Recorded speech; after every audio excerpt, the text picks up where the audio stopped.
सोलापूरच्या बाजार समितीमध्ये फुलांची आवक मोठ्या प्रमाणात घटली आहे। गुलाब, लिली, शेवंती, झेंडू, मोगरा अशा अनेक प्रकारच्या फुलांची आवक घटली आहे। तर डच गुलाब, ऑर्नेशियन, जरबेरा, लिलियम, ऑर्चिड या फुलांना मोठी मागणी वाढलेली आहे। नुकत्याच झालेल्या संक्रांतीच्या सणानिमित्त फुलांना चांगला दर मिळाला होता, मात्र सध्या दर आवक घटल्याने फुलांच्या दरातही वाढ झालेली आहे आणि याचा आढावा घेतलेला आहे आमचे प्रतिनिधी अभिषेक आदेप्पा यांनी। राज्याच्या तसेच जिल्ह्याच्या कानाकोपऱ्यातून विविध फुलांची आवक ही सोलापूर कृषी उत्पन्न बाजार समितीमध्ये होते, मात्र आता फुलांची आवक ही घटल्याचं आपल्याला पाहायला मिळतंय। काही व्यापारी आणि आडते आपल्यासोबत आहेत। दादा, काय सांगाल, कोणत्या कोणत्या फुलांची आवक होते आणि नेमकी आता परिस्थिती काय आहे?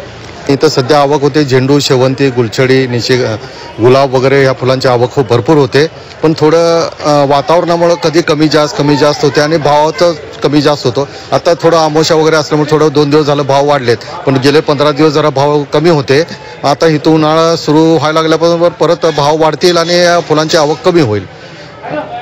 सध्या आता कोणत्या फुलाला अधिक मागणी आहे आणि त्याचे दर काय चालू आहेत? सध्या झेंडू आणि शेवंती या फुलाला अधिक मागणी आहे। झेंडूचे दर सध्या 40 ते 50 रुपयापर्यंत आहेत, शेवंतीचे दर 100 ते 120 रुपयापर्यंत आहेत, गुलाबाचे दर 50 ते 80 रुपयापर्यंत आहेत आणि बाकी रेग्युलर मग निशिगंध वगैरे आहे त्याचे 50-60 रुपये आहे भाव। अभिषेक आदेप्पा, झी मीडिया, सोलापूर। नाशिकच्या येवल्यात कांदा शेतकऱ्यानं कांद्याच्या शेतीला बगल देत ॲपल बोरची शेती केली। या पिकामधून शेतकऱ्याला लाखोंचा नफा मिळाला आहे। सतत कांद्याच्या भावात घसरण होत असल्यामुळे शेतकरी नवीन पिकाकडे वळले आहेत। या संदर्भात शेतकऱ्याशी बातचीत केली आहे आमचे प्रतिनिधी सुदर्शन खिल्लारे यांनी। कांदा पिकाला कधी असणारा भाव कधी नसणारा भाव यामुळे शेतकरी आता वेगळ्या पिकांकडे वळू लागले आहे। येवल्यातील जळगाव या ठिकाणी शेतकरी हरिभाऊ दाते यांनी आपल्या 2.5 एकर क्षेत्रामध्ये ॲपल बोरचा प्रयोग केलेला आहे आणि तो यशस्वी देखील झालेला आहे। त्यातून त्यांना चांगला नफा देखील झालेला आहे। आपण त्यांच्याशी बोलण्यासाठी त्यांच्या ॲपल बोरच्या बागेमध्ये आलो आहोत। काका, मला सांगा, किती तुम्ही म्हणजे सर्वप्रथम तुम्ही या ॲपल बोरकडे कसे वळाले?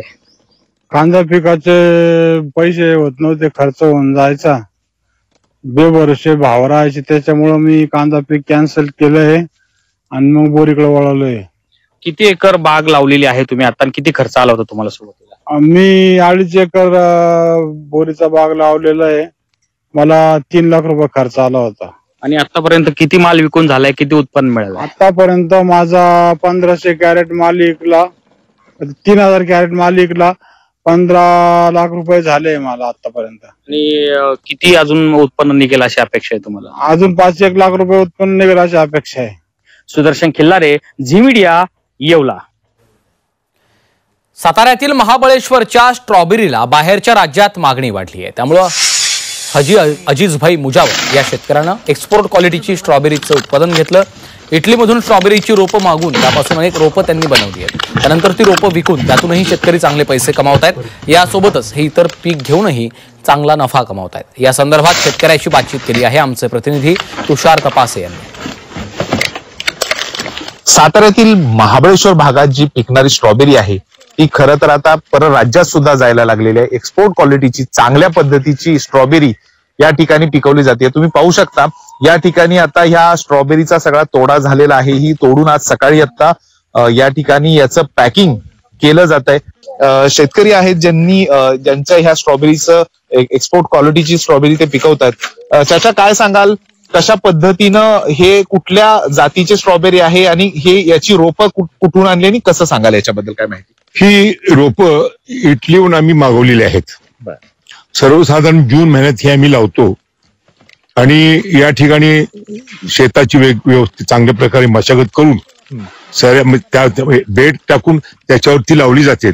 तदनंतर बऱ्याचशा औषधाच्या प्रक्रिया कराव्या लागतात आणि एक सर्वसाधारण 2.5-3 महिन्याने त्याची रनर म्हणजे रोपं त्याची तयार होतात। तर याप्रमाणे आम्ही एक सर्वसाधारण 6,000 रोपं आणली होती आणि त्या 6,000 रोपापासून आम्ही जवळजवळ 2,10,000ची रोपं आसपास रोपं तयार केली आम्ही आणि एक रोप 7.5 ते 8 रुपयाप्रमाणे विकून आम्हाला 2,20,000 रुपये 16,20,000 रुपये आम्हाला त्याचे झाले। मकासारखं पीक आंतरपीक घेतो आम्ही, पण जास्त करून लसूण घेतात लोक किंवा कांदा सुद्धा आतून घेता येतात। तर गेल्या वर्षी मी लसूण सुद्धा लावला होता, तर 4-8 क्विंटल लसूण मला सर्वसाधारण झाला।